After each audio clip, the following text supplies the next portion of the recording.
Bienvenue à nouveau dans cette vidéo où l'on va créer notre première esquisse. Dans SolidWorks 2010, il y a plusieurs manières d'attaquer et de démarrer une esquisse. Comme je l'ai montré dans la vidéo précédente, les plans standards ici sont la seule source sur laquelle vous devez et vous pouvez vous appuyer au départ, sachant que votre zone graphique est vide. Vous n'avez encore rien créé.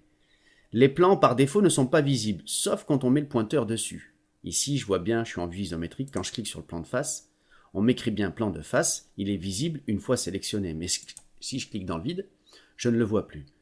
Donc on peut par exemple, si on veut le maintenir visible, ici, clic droit sur le plan de face et cliquer sur les petites lunettes montrer.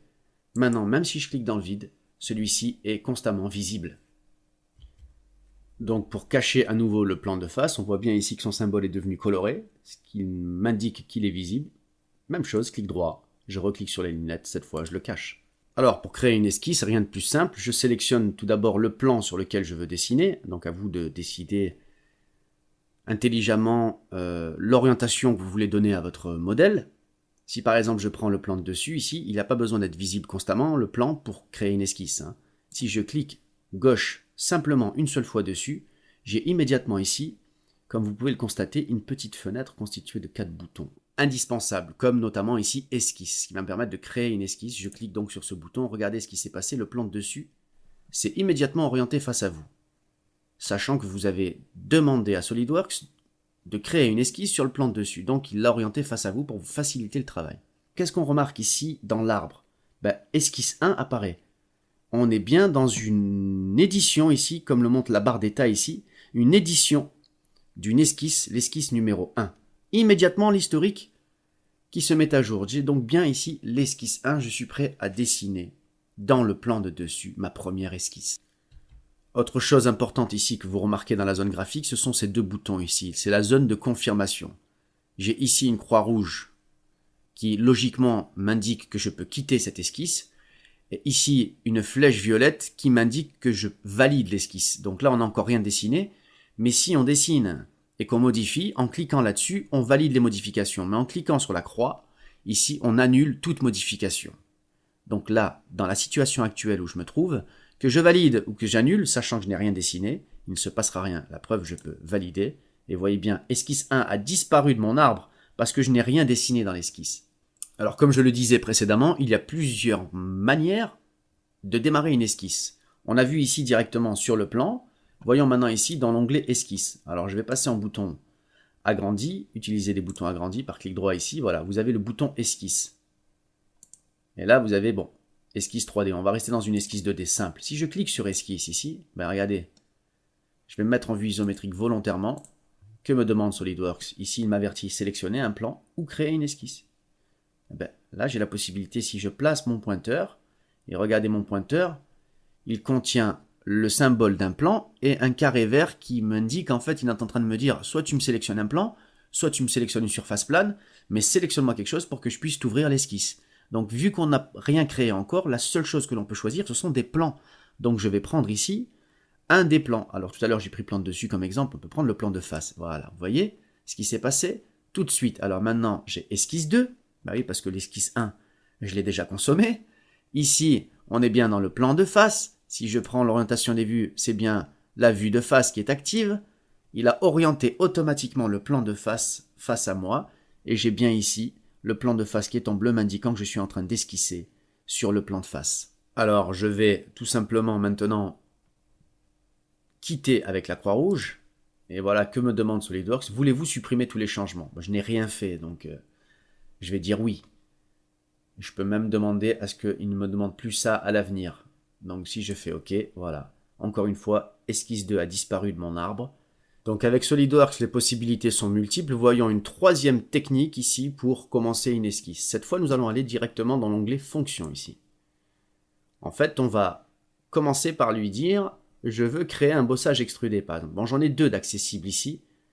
Ça, ce sont deux fonctions de base, des fonctions volumiques qui peuvent être obtenues par un simple contour, une simple esquisse de contour.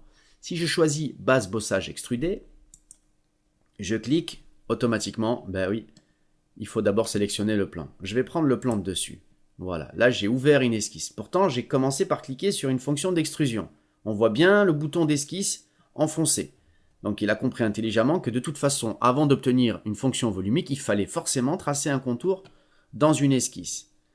Je vais prendre l'outil ligne ici. Alors comme je vous l'ai dit dans les vidéos précédentes, plusieurs types de lignes. Lignes de contour et lignes de construction. Ce sont des lignes qui permettent de positionner les lignes de construction. Et les lignes, l'outil ligne, lui, c'est vraiment l'outil qui permet de tracer des lignes de contour.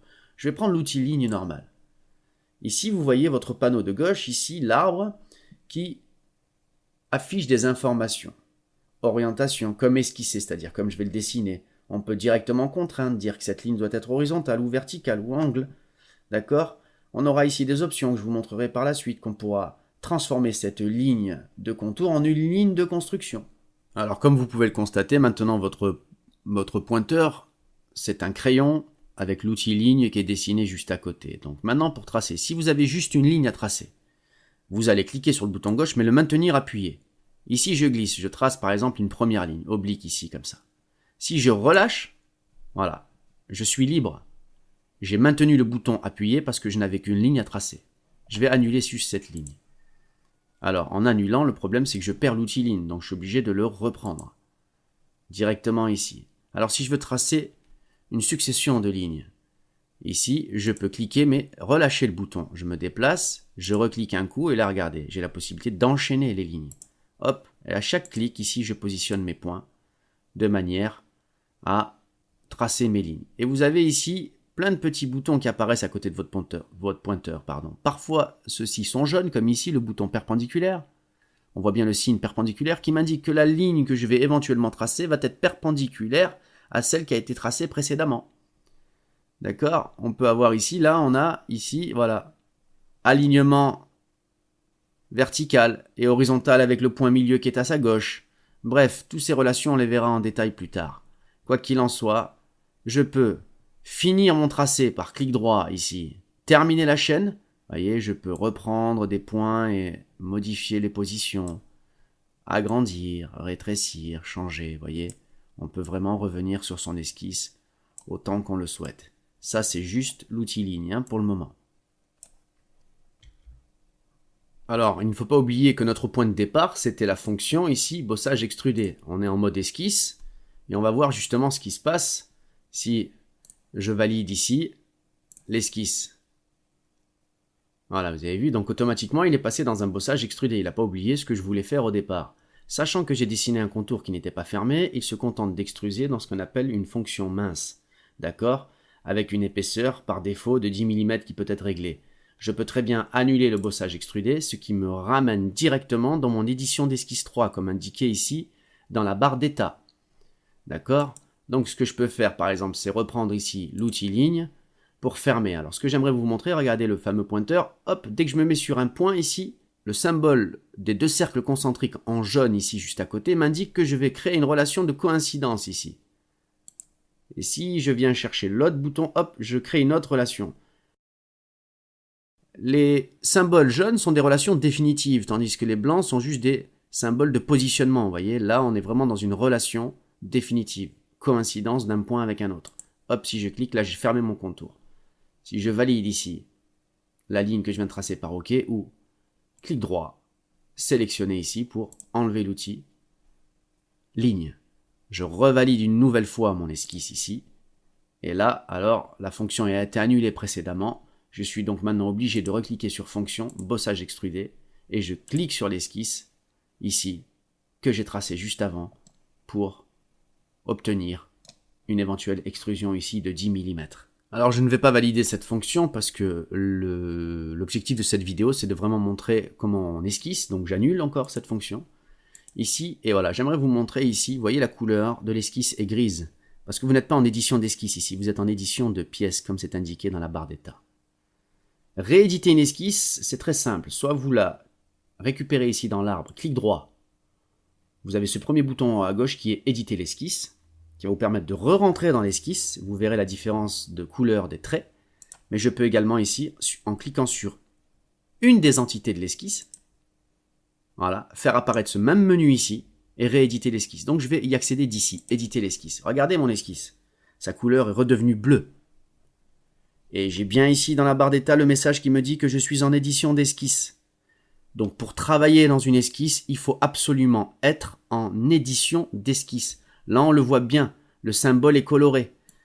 Si je fais une modification ici, comme ceci par exemple, et que je valide ici mon esquisse, ou je peux en sortir pour l'annuler. Regardez, je vais volontairement annuler. Hop, voulez-vous supprimer tous les changements? Je dis oui. Hop, vous avez vu, mon esquisse a repris sa forme précédente. D'accord? Donc là, on voit bien, quand les entités sont de couleur grise, que l'on est en dehors de l'esquisse, on ne peut pas dessiner dans cette esquisse pour le moment.